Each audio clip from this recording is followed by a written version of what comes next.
Hi guys, welcome to time process channel. இன்றைக்கி நம்ம வீடியோவில் பார்க்க போகிறீங்கன்னா Jio Bharat K1 4G mobile தான் அன்பாக்ஸ் பண்ணி அதோட ஃபீச்சர்ஸ் பார்க்க போகிறோம். ஒன்லி ஜியோ சிம் தான் போடணும், மற்ற சிம் போட்டிங்கன்னா லாக் ஆயிரும், ஒர்க் ஆகாது. இப்போ இதோட ஃபீச்சர்ஸை பற்றி பார்த்துக்கலாம். இப்போ ஃபீச்சர்ஸ் இப்போ என்ன பார்த்தீங்கன்னா 4.5 டிஸ்பிளே கொடுத்துருக்காங்க, ஜியோ சினிமா இருக்குன்னு இருக்காங்க, 1000 mAh பேட்டரி இருக்குன்னு இருக்காங்க, ஜியோ 7 இருக்கும். அது எல்லா மொபைலில் இருக்குமா ஜியோ ஆப்ஸ் எல்லாம் இதில் கொடுத்துருக்காங்க. இந்த சைடு பார்த்தீங்கன்னா ரியர் கேமரா 3.3 MP கொடுத்துருக்காங்க, யார் யூஸ் பண்ணவும் மாட்டோம். அடுத்து ஹெச்டி வாய்ஸ் கால் இருக்குது, அது நல்லா வாய்ஸ் கால் இருக்குது. எல்இடி டார்ச் கொடுத்துருக்காங்க. சரி வாங்க இதை ஃபாஸ்ட்டாக அன்பாக்ஸ் பண்ணி பார்த்துக்கலாம். சரி வாங்க மேம் அன்பாக்ஸ் பண்ணலாம்.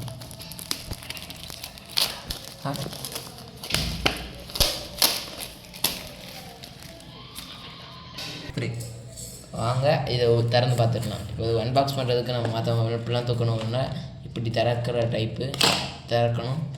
நம்மளோட ஓப்பனே பண்ணிட்டு ஓப்பன் பண்ணுறோம். ஃபாஸ்ட்டாக பார்ப்போம். இவ்வளோ தந்தோடனே நீட் அண்ட் ஃபினிஷாக ஒரு இது கொடுத்துருக்காங்க. அப்படியே பொறுமையாக எடுப்போம்.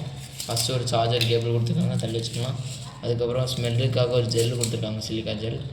அதுக்கப்புறம் பார்த்திங்கன்னா தேவையில்லாத இது பேப்பர்.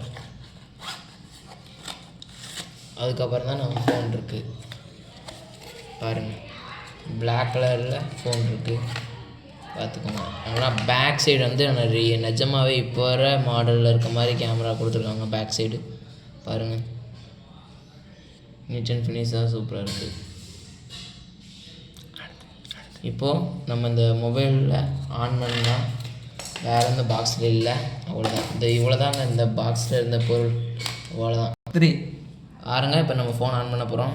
இந்த இதை லாங் ப்ரெஸ் பண்ணணும். எங்கே ஏற்கனவே ஆனில் தான் இருந்திருக்கு, நம்ம இது வந்து நீங்கள் ஆனே பண்ணணும். வா இது வந்து சிம்மை போட்டு பார்ப்போம். அவ்வளோதான் ஃப்ரெண்ட்ஸ், இந்த அன்பாக்சிங் முடிஞ்சு. இதை வந்து நாங்கள் எப்படி இருக்குன்னு ஒரு 2 நாள் யூஸ் பண்ணிட்டு உங்களுக்கு வந்து திரும்ப உங்களுக்கு ஷார்ட்ஸில் சொல்கிறோம்.